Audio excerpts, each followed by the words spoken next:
အားလုံးပဲမင်္ဂလာပါခင်ဗျာကျွန်တော်တော့ဆွဲဖြစ်ပါတယ်ကျွန်တော်ဒီနေ့ပြပြပေးသွားမယ့်အကြောင်းအရာကတော့လူချင်းမင်းတို့လည်းကြားဖို့ပြီးသားဖြစ်ပါလိမ့်မယ်ရှင်ငံပိုင်ဥရှင်ကြီးပေါ့ရှင်ငံပိုင်ဥရှင်ကြီးဆိုလို့ရှိရင်ကျွန်တော်မြန်မာနိုင်ငံမှာ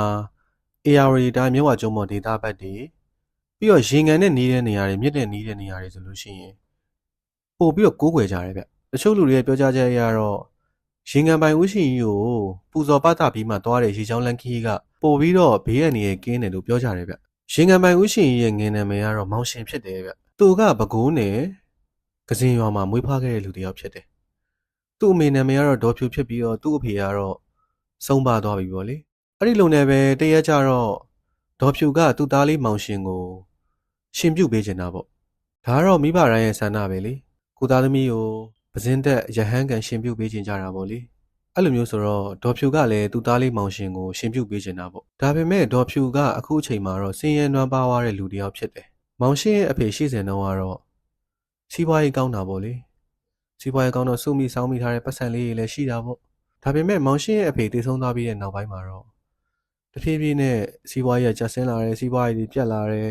ငွေကြီးတွေကုန်လာတယ်ပေါ့လေအဲ့ဒါကြောင့်ဒေါ်ဖြူကလည်းမောင်ရှင်ကိုရှင်မပြုတ်ပေးနိုင်တယ်လို့ဖြစ်နေတယ်ဗျအဲ့လိုနဲ့တရက်မှာဒေါ်ဖြူကစဉ်းစားနေရင်းနဲ့မောင်ရှင်ရဲ့အဖေရှိစဉ်တုန်းကဒေါ်ဖြူကသူ့ရဲ့အမဖြစ်သူဒေါ်သူကိုပတ်စံချီးခဲ့ပူးတယ်ဗျအဲ့လိုနဲ့ပဲမောင်ကဲ့ရဲ့အမေဖြစ်တဲ့ဒေါ်ဖြူကဒေါ်သူစီမှာအကျွေးသွားတောင်းတာပေါ့လေပြန်ပြီးတော့ဒေါ်သူကလည်းဒီအကျွေးတွေကိုငါမမှတ်မိဘူးဒီအကျွေးကဘယ်တော့ငါယူထားတာလဲဆိုပြီးတော့စူပူချင်းမောင်းဆဲဆိုပြီးတော့ပြန်လှုပ်လိုက်တာပေါ့ဗျာမပေးလိုက်ဘူးပေါ့အကျွေးတွေကိုပြန်ပြီးအဲ့လိုနဲ့ပဲဒေါ်ဖြူက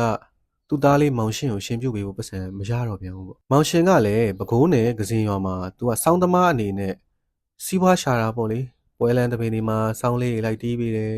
သူတီးတဲ့စောင်းတန်ကလည်းအရန်နှဝင်ချိုတယ်အရန်နှားထောင်လို့ကောင်းတယ်ဗျအဲ့လိုနဲ့ပဲစီးပွားရှာနေတာပေါ့လေစားရယုံလေးပဲရတာပေါ့ဗျာအဲ့လိုနဲ့ပဲတရက်ကြတော့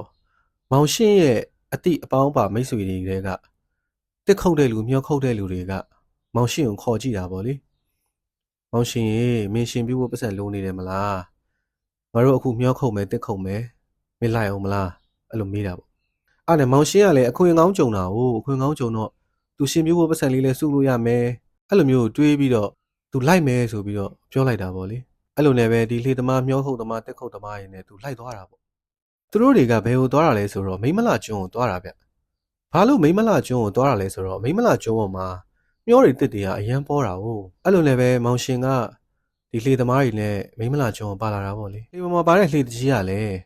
မောင်ရှင်အနေနဲ့ဒီခီးကပထမအဆုံးအကြိမ်ဖြစ်တဲ့အတွက်သူ့မတိသေးတဲ့အရာတွေသူနားမလည်သေးတဲ့အရာတွေကိုလမ်းမှာရှင်းပြတာပေါ့မောင်ရှင်ရေ